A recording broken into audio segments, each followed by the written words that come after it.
Okay? I hope you get that. There's a couple more things I want to get through before we end here. God set up laws of redemption, okay? There's 4 requirements.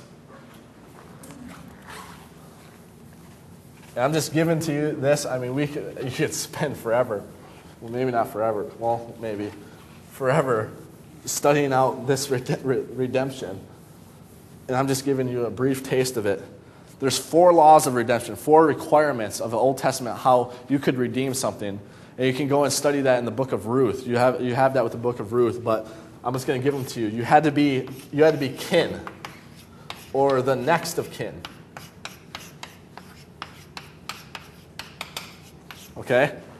2 and 3 are kind of the same thing, but they're kind of different. You had to be able, meaning you had to have the money, the means to redeem something, to go down the market and pay for it, but it couldn't compromise you, meaning you couldn't pay for something and then be broke, if that makes sense. Does that make sense? Shake your head, please. What? Right, you couldn't go into debt by doing it, okay? Thank you, that was way better. And you had to be able to pay the price. You had to be able to pay the price, but not go into debt from doing it. You couldn't be in debt yourself. And then the 4th one is you had to be willing.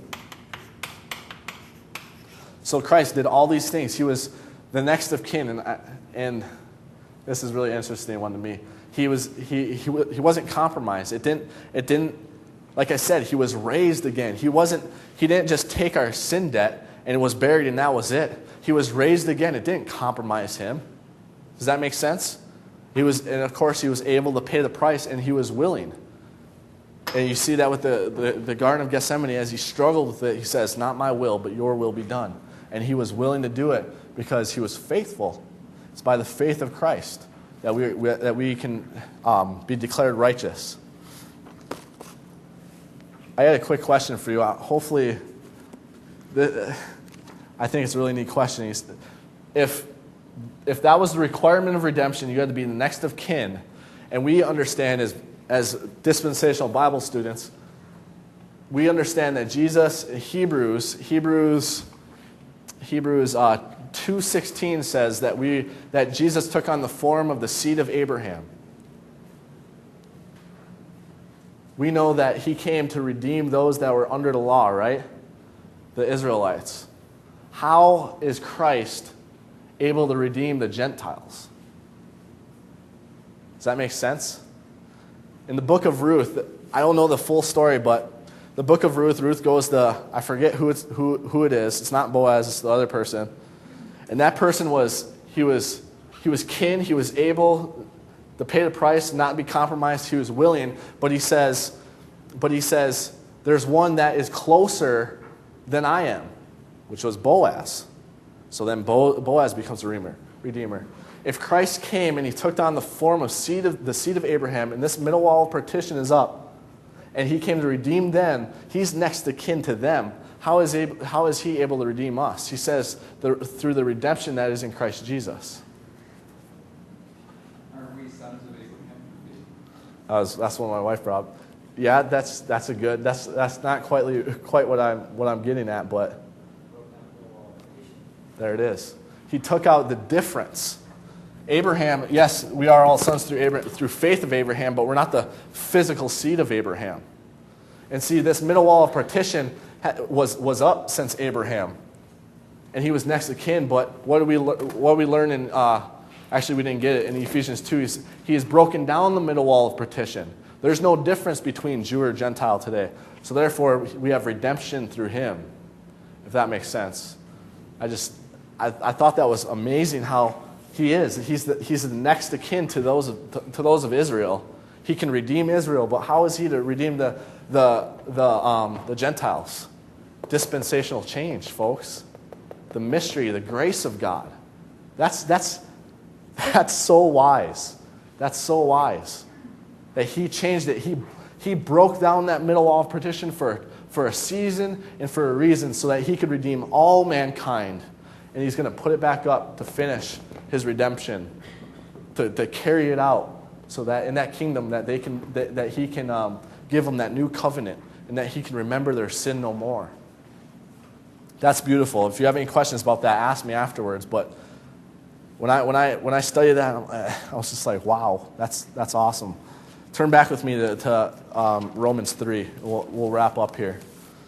We kind of already touched on this, but look at verse 25 and 26. Whom God hath set forth to be a propitiation through faith in his blood, to declare his righteousness for the remission of sins that are past through the forbearance of God, to declare, I say, at this time his righteousness, that he might be just and the justifier of him which believeth in Jesus. That propitiation is a means of satisfaction. That crosswork of Christ, propitiation, redemption is man word, propitiation is God word. It satisfies God. And that's the way that God set it up. You see that word, whom God hath set forth? God, before time, he set forth Christ as he is going to be the propitiation he's going to be the one that satisfies God's justice. And since that justice has been satisfied, God can go then and declare us righteous. See how he says, verse 24, being justified freely by his grace through redemption, that is in Christ Jesus, whom God has set forth to be a propitiation through faith in his blood. It starts with God. It pleases God. It satisfies God that Christ would die on the cross for the sins of mankind. And that cross work at the same time pays the sin debt for us, our wages, our penalty of sin. And therefore we can be justified freely through faith, by trusting in him. Faith is trusting in God and leaving the rest up to him, leaving the rest up to his faithfulness. He says he's going to do something, he's going to do it, and you believe it. Abraham was persuaded. He swaggered not at the promise that he could take out of him and his seed to make him a great nation, and that was accounted to him for righteousness. May we be persuaded that what God has done at the cross is the only thing we need, and is the only thing that will satisfy God's justice, and the only thing that can declare us righteous before God. May we be persuaded. Look at the second half of verse 25. To declare his righteousness for the remission of sins that are past. His righteousness for the remission of sins that are past. Do you get that? How can he do that? Through the forbearance of God. They didn't know it, but God did. He patiently endured until the debt could be paid. It was paid, and now he can be, look at verse 26.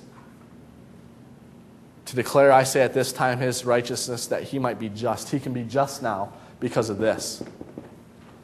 And the justifier today of him, it doesn't say today, and the justifier of him which believeth in Jesus. Those who believe in Jesus, he can be the justifier. That's why I titled it the justifier, the cross, and the justified. He goes on to say in verse 27, where is boasting then? It is excluded. There's no boasting today. If you understand what Paul just said, there's no boasting. Folks, we can't even boast in our faith. Our faith is just the means in which we receive the righteousness of God. It is excluded by what law? Of works? Nay, but by the law of faith. Look at verse 28, the conclusion.